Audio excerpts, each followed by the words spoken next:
Bom dia a todos! Sejam bem-vindos ao Talk Show Mulheres, Saúde e Sociedade, um projeto da disciplina de enfermagem do terceiro semestre da M22 e M23. Hoje iremos falar sobre temas importantes: violência da mulher, saúde mental, sexualidade feminina e os movimentos Red Pill. Vamos ouvir nossos colegas convidados com respeito e objetividade. Vamos dividir em blocos temáticos, com 6 perguntas cada, respondida por alunos e alunas. A plateia também pode se manifestar e vamos começar agora. Hoje iniciaremos com o tema sexualidade da mulher. Agora a gente vai apresentar Jefferson e Thaisa, por gentileza.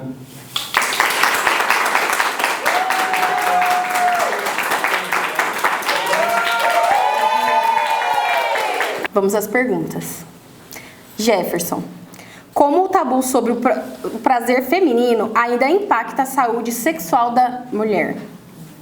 O tabu em torno do prazer feminino não é apenas uma questão social, né, ou cultural. Ele tem um impacto direto na saúde física e principalmente psicológica das mulheres, quando a sociedade trata o prazer das mulheres como um assunto proibido, né, vergonhoso ou secundário. E cria-se uma barreira invisível nos consultórios e nos relacionamentos. Muito bem. E qual é a importância da educação sexual na prevenção de ISTs e gravidez não planejada? Bom, a gente fala sobre uma transmissão vertical, né, que acontece quando uma infecção passa da mãe para o bebê, né, durante uma gestação, parto ou até mesmo amamentação, né, como doenças como sífilis, HIV, entre outras, que podem trazer consequências graves, Stephanie, para o feto, se não forem prevenidas ou até mesmo tratadas, né? A educação sexual, ela orienta sobre o uso de métodos de barreiras, como preservativos, mesmo durante a gravidez, reduzindo assim drasticamente esse risco. Um dos maiores desafios da saúde obstétrica e de toda a saúde relacionada à infecção é adiantar, realizar o tratamento corretamente, e se o parceiro ou a parceira não for testado, simultaneamente a educação ela segue, sexual, prepara para a mulher não dialogar com o parceiro e destaca a necessidade do envolvimento de ambos nos cuidados da saúde. Para a gente encerrar com você, como a enfermagem pode atuar na orientação sobre saúde sexual da mulher? Olha, o papel da enfermagem ele é primordial, né? A enfermagem na saúde reprodutiva da mulher e até no atendimento da saúde de forma geral, ele pode ser resumido em vários pilares: educação, assistência técnica, entre outros. Existem várias divisões, né? O primeiro ponto é um ponto de virada, que é o primeiro ponto, o acolhimento que você tem. A enfermagem ela é uma porta de entrada, né? A porta de entrada do sistema de saúde quando uma mulher busca ajuda por dor, relação, dispareuria, suspeita de IST ou uma gravidez não planejada, né? Um ambiente seguro, garantir a privacidade física e o sigilo das informações. Muito obrigada. E agora vamos às perguntas com a Thaisa. Bom dia, Thaisa. Bom dia, tudo bem? Dia, plateia.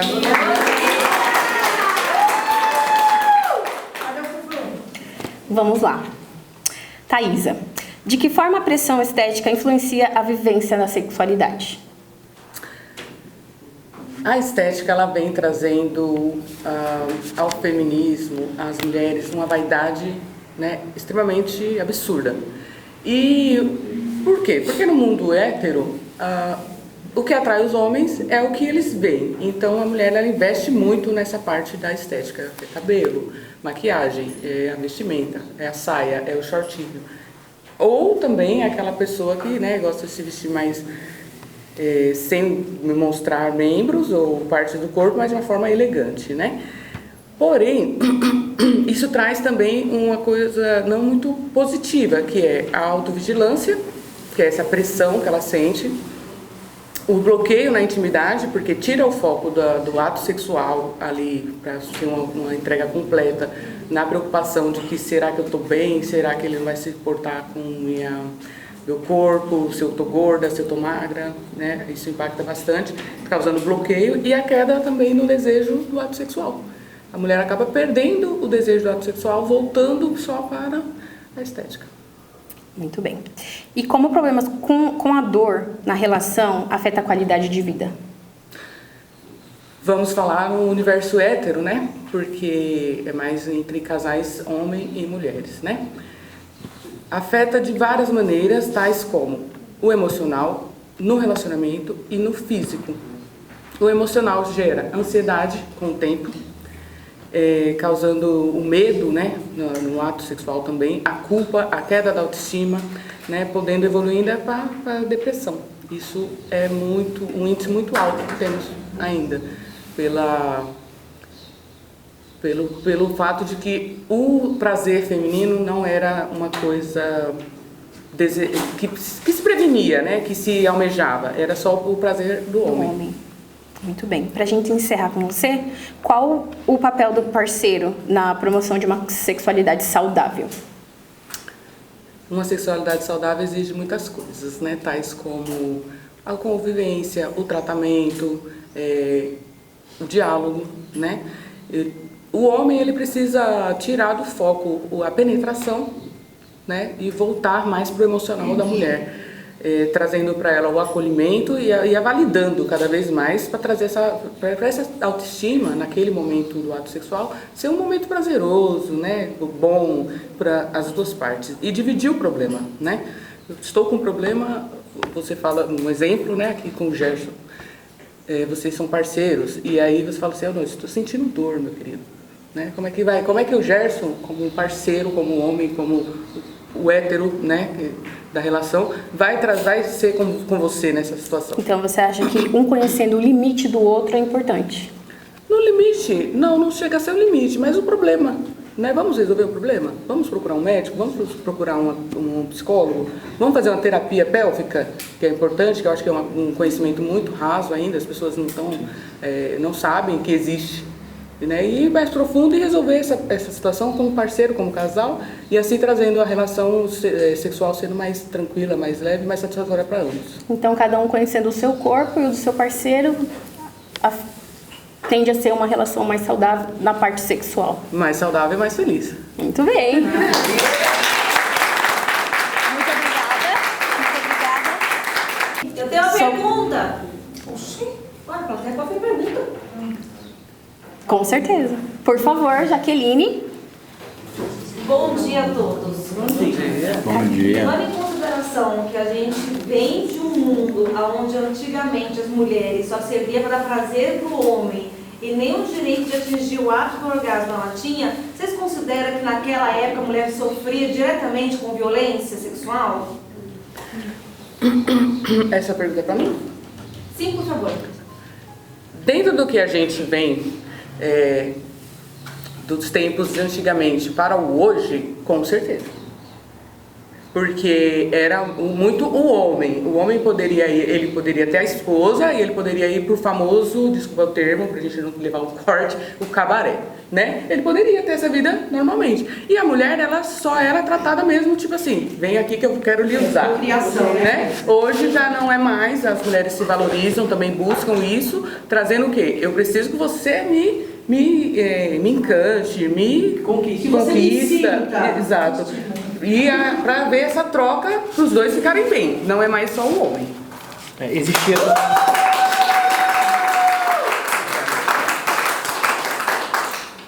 Pois não.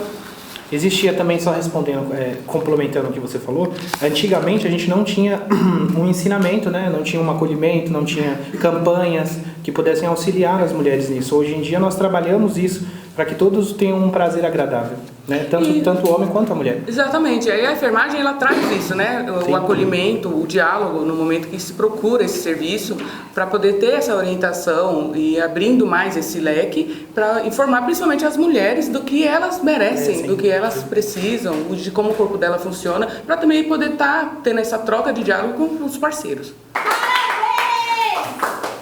Mais alguma Obrigado. pergunta da plateia? Acho que não. Obrigado, Jefferson. Obrigado, Thaisa. Obrigada. Iniciaremos com o tema agora, violência contra a mulher. Núbia e Jaqueline, por gentileza. Vamos iniciar as perguntas sobre violência contra a mulher. Núbia. Oi. Como a violência doméstica afeta a saúde física e mental da mulher? A violência doméstica, ela afeta tanto o físico como o mental e o emocional. Tem danos por muitos e muitos anos, né? crise de ansiedade, crise de pânico, o medo, a autoestima. E quando se fala de violência doméstica, se mexe muito com a mulher, porque a mulher ela é frágil. E não é só bater. Uma simples palavra, um simples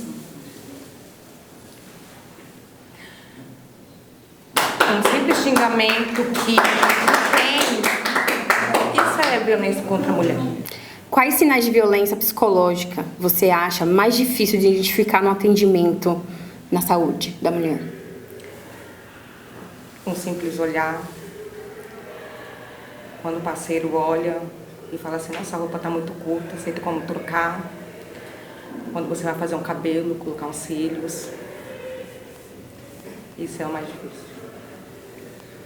E de que forma o ciclo da violência interfere na procura por ajuda médica? O fato de procurar é como eu te falei, Stephanie. A gente mulher, tem muitas mulheres que é dependente emocional do homem. Pode trabalhar, pode ter independência financeira, mas a independência emocional é muito grande.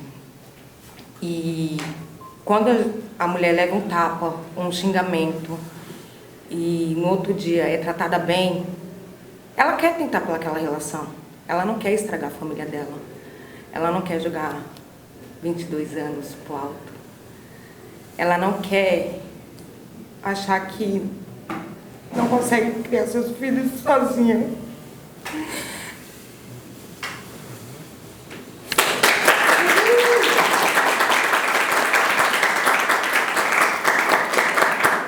Obrigado, Núbia. Sinta-se abraçada. Agora vamos com a Jaqueline, tá bom?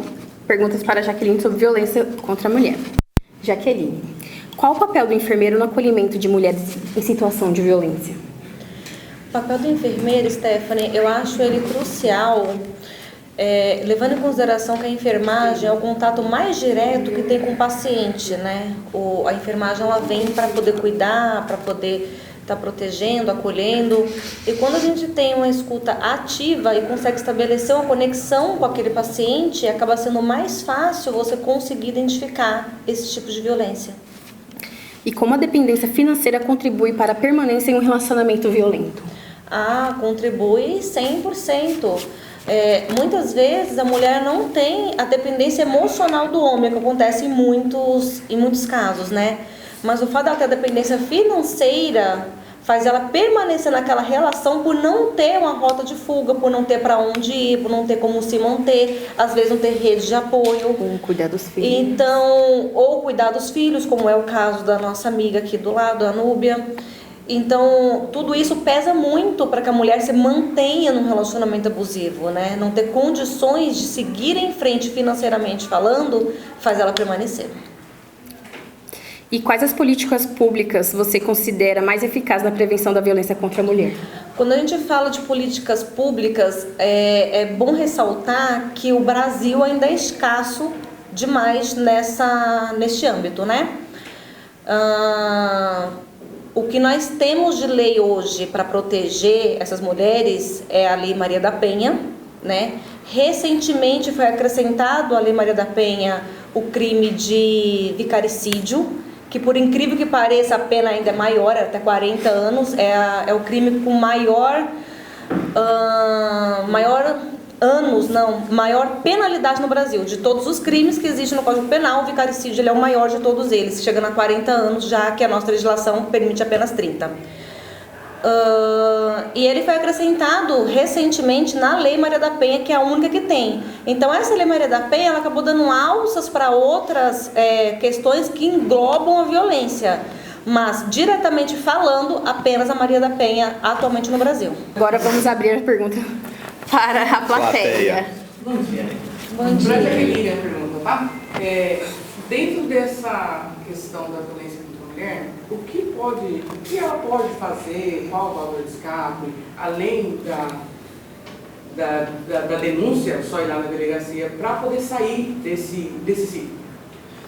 Perfeito. Eu achei muito interessante a pergunta da Thaísa, e respondendo isso, eu acredito que o autoconhecimento é poder. Sempre falei isso. Então, eu acho que para a mulher conseguir sair disso, primeiro ela tem que entender o que está acontecendo e processar aquela informação.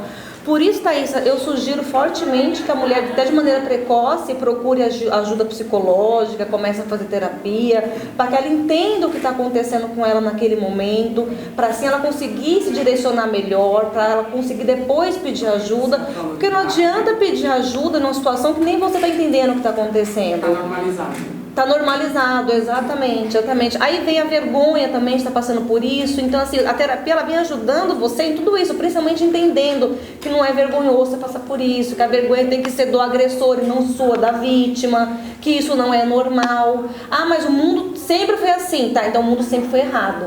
Porque violência contra a mulher nunca tem que ser aceita e nunca pode ser normalizada. Então, a mulher começar a fazer terapia para conseguir entender melhor isso, que eu acredito que a terapia é o primeiro passo. Porque quando ela entende o que está acontecendo, ela consegue se posicionar melhor e entender melhor como ela consegue pedir ajuda. Obrigada. Obrigada, meninas. E aqui encerramos o Violência contra a Mulher. Vamos agora com o tema Saúde Mental da Mulher. As nossas queridas Vanderleia e Mônica. Como as cobranças sociais e a dupla jornada afetam na saúde mental das mulheres? Nós, mulheres, sempre somos cobradas em tudo, né? Quando a criança nasce, carregar 9 meses, em cuidar da casa, a administração da casa, tudo a gente é cobrado. Então, por isso, hoje em dia, as mulheres têm mais problema psicológico do que homem. Não que homem não tenha, homem também tem, né? Porque ser pai também não é fácil, mas ser mãe você acarreta mais coisas do que o homem. Sim, claro. Por que as mulheres buscam mais ajuda psicológica do que os homens? Então, nós mulheres, a gente tem mais facilidade de ir no médico para nossa manutenção ginecológica. Então, nesse momento, a gente já sabe que o nosso psicológico também é mexido. Quando a gente fica gestante, a gente fica com o psicológico mexido, então a gente tem uma facilidade, uma intimidade maior de conversar com o médico. Homem nem tanto, né? Mas mulher é mais fácil. Como o estresse crônico influencia na saúde mental da mulher? Ele causa sofrimento. A maioria das vezes, quando você engravida, você engorda, você já fica com a sua autoestima mais baixa, né? Os homens gostam muito de comparar, né? Principalmente quando você sai e tal. Ó, fulano ali, ó, ganhou neném, tá com a cintura mais fininha, você já ganhou faz tempo, você continua gorda. A gente é mais cobrada em todos os sentidos, né? Então, e essa frequência de sofrimento em casa, cuidar de filho, essas coisas, voltando para a primeira pergunta, vai te causar aquele sofrimento pós-traumático, né? Que a violência doméstica não é só no bater, é no falar, é no olhar, é não olhar também, né? Às vezes você se prepara todo pro seu homem e tal, ele passa, vai brincar com os filhos, nem vê que você cortou um cabelo, que você fez uma unha. São coisas simples. Muito obrigado, Vanderleia.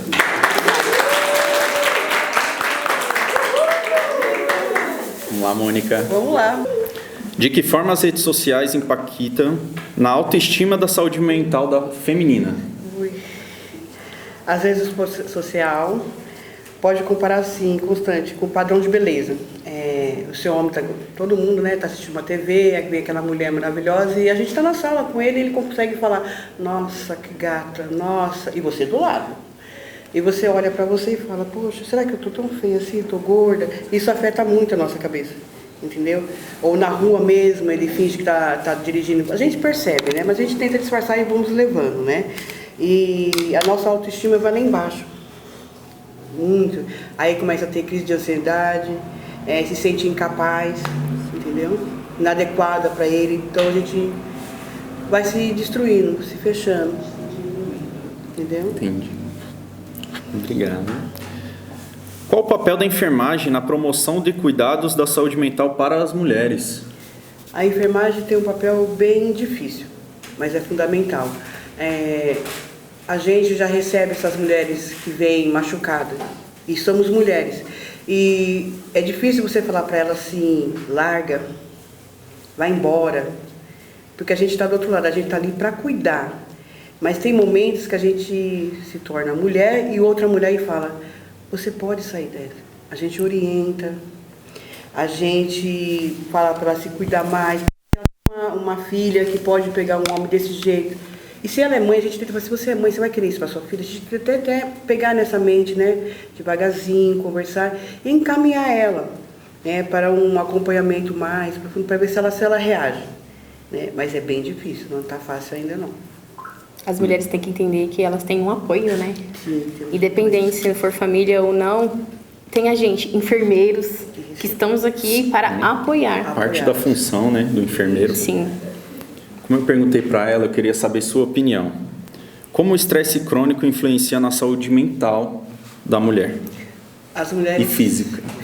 As mulheres, assim, como eu posso dizer, o estresse da gente está tão forte, das mulheres, que a gente tem, vamos falar assim, dor de barriga. A gente acha que a gente está com dor de barriga. Não. A gente está nervoso, está dando problema no banheiro. Sim. E AVC. Muitas mulheres estão tendo AVC por causa desse estresse. Fica guardando, porque a gente não explode, a gente vai guardando. Mulher tem aquela paciência de guardar. Temos 9 meses, né? Para carregar um filho, então a gente vai guardando. E chega um momento que não dá mais. Temos, como é que eu posso dizer? O pessoal está falando muito que está aparecendo muito mulher com AVC do que homem. Por causa de toda essa... Estresse, essa carga, né? Essa carga que a gente vai levando. Filho, marido, sempre tem que estar sorrindo, sempre tem que estar perfeita. Então a sociedade tem muita coisa ainda para lutar com isso. Obrigado, Mônica.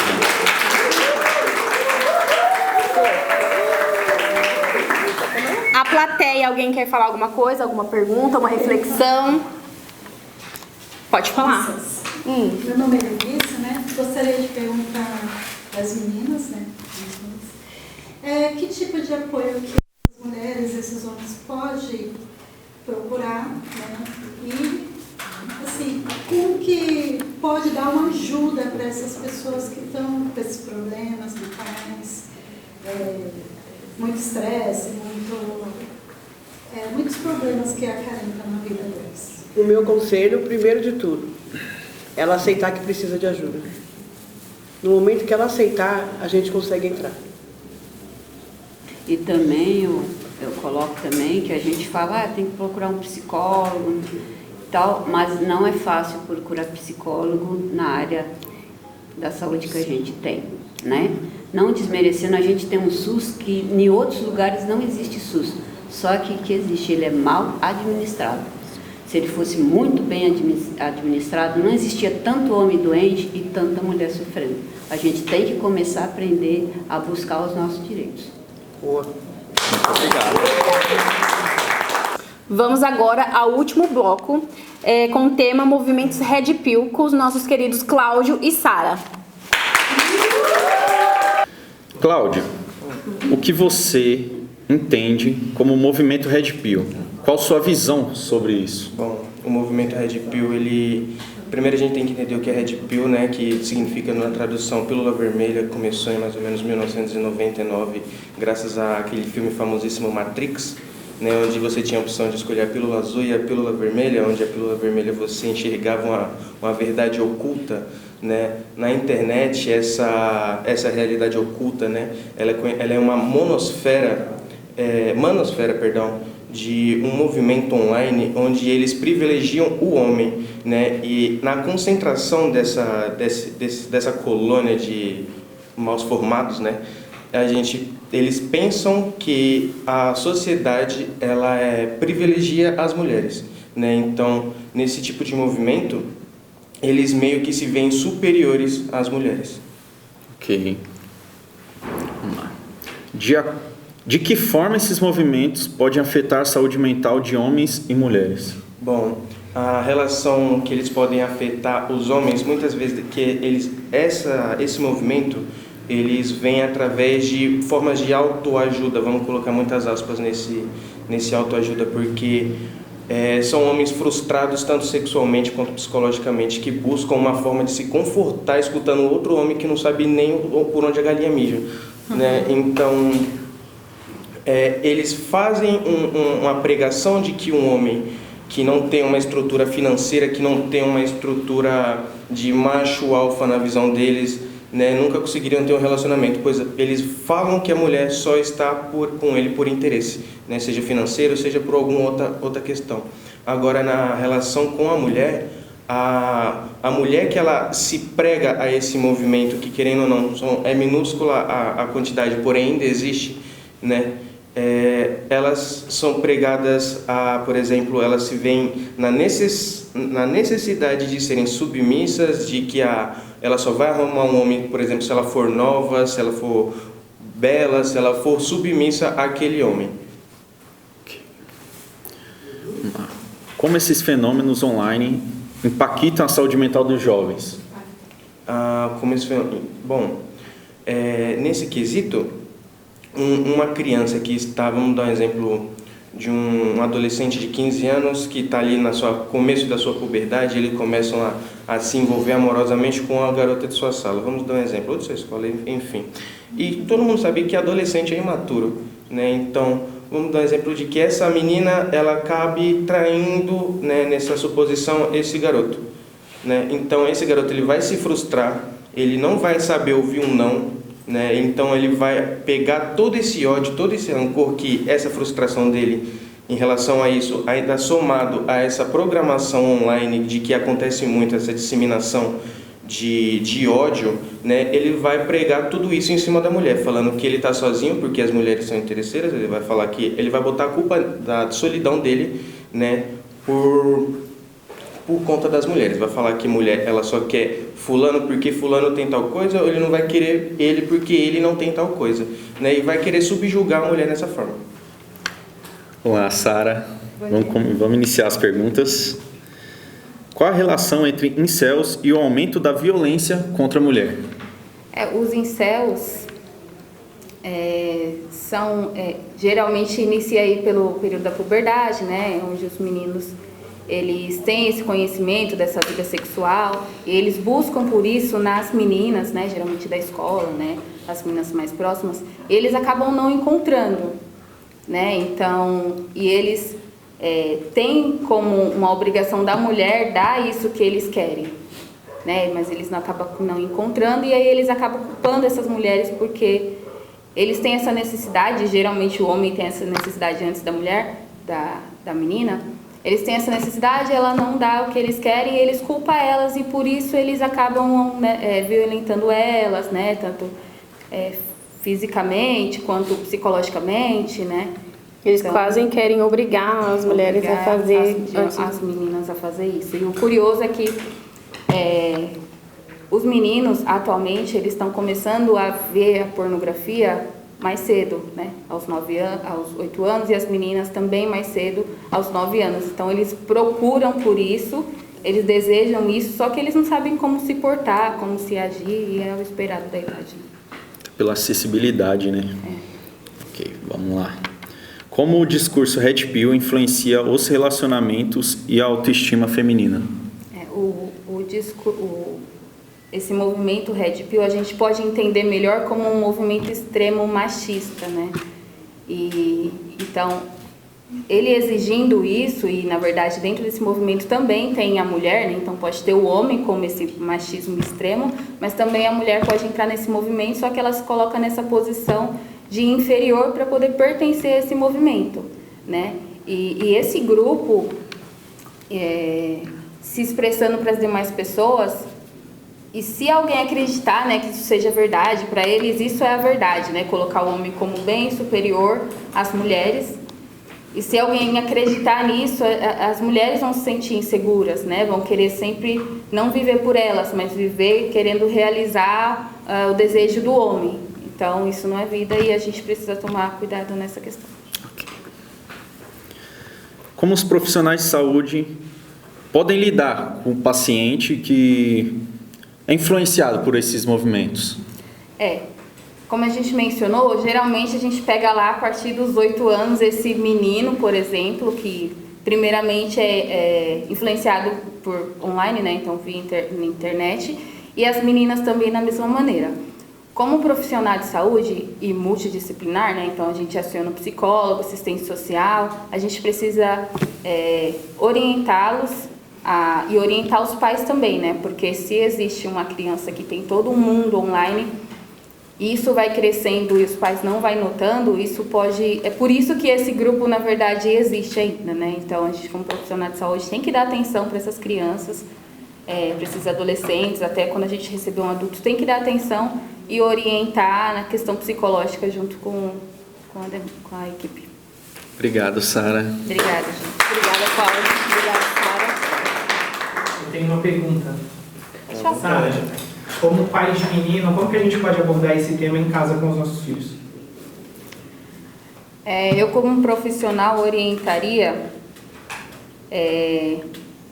você ser mais próximo do seu filho, né? Você mais do que qualquer um conhece ele, você enxerga quais estão sendo a necessidade dele conforme a idade dele vai avançando, né? Então, enquanto criança ele se apresenta de uma maneira, quando ele vem adolescente, você que é pai também já passou por essa situação, porque junto com isso vem os hormônios, né? Então, você conhece a diferença de comportamento que ele apresenta. Então, no mínimo, sentar, conversar, você, com certeza, ele ficaria mais confortável de falar com você, porque você também é homem, então você saberia passar para ele esse sentimento, e entendeu que... conversar com ele, né? Às vezes perguntar até pro próprio filho, né? O que ele entende sobre essa questão, sobre o que é sexualidade, o que ele entende sobre o sexo em si mesmo. Porque eu acho que, assim, eu sou mãe de menino, né? E não é vergonha a gente conversar com o nosso filho sobre esse tema, né? Porque eu acho que a educação vai vir de casa. Então, a gente tem que falar abertamente sobre esses temas, porque... Sim. É melhor ele saber dentro de casa por nós do que na rua. Exato, e não é falta de respeito a criança perguntar sobre isso para os pais. Não é falta de respeito, a gente sabe que é isso que está acontecendo. E se a criança não pergunta, o pai tem que, né? Exato. Pergunta. Sara, você acha que limite em telas, controle, porque se isso tudo vem sobre a internet, o limite do seu filho olhar, você ter controle no que ele está vendo, no que ele está olhando, eu acho que diminuiria, né, esses movimentos. Esse movimento é um movimento físico que partiu de um grupo online. Então, sim, se já chegou ao nível de estar físico, né, então o pessoal se junta fora da internet para fazer isso, começou online. Então, sim, uma pergunta pessoal minha, assim, eu acho que a gente precisa controlar e precisa acompanhar, sim. Colocar limites, né, nos nossos filhos. Até porque eles são vulneráveis à internet, sim, né? Obrigada.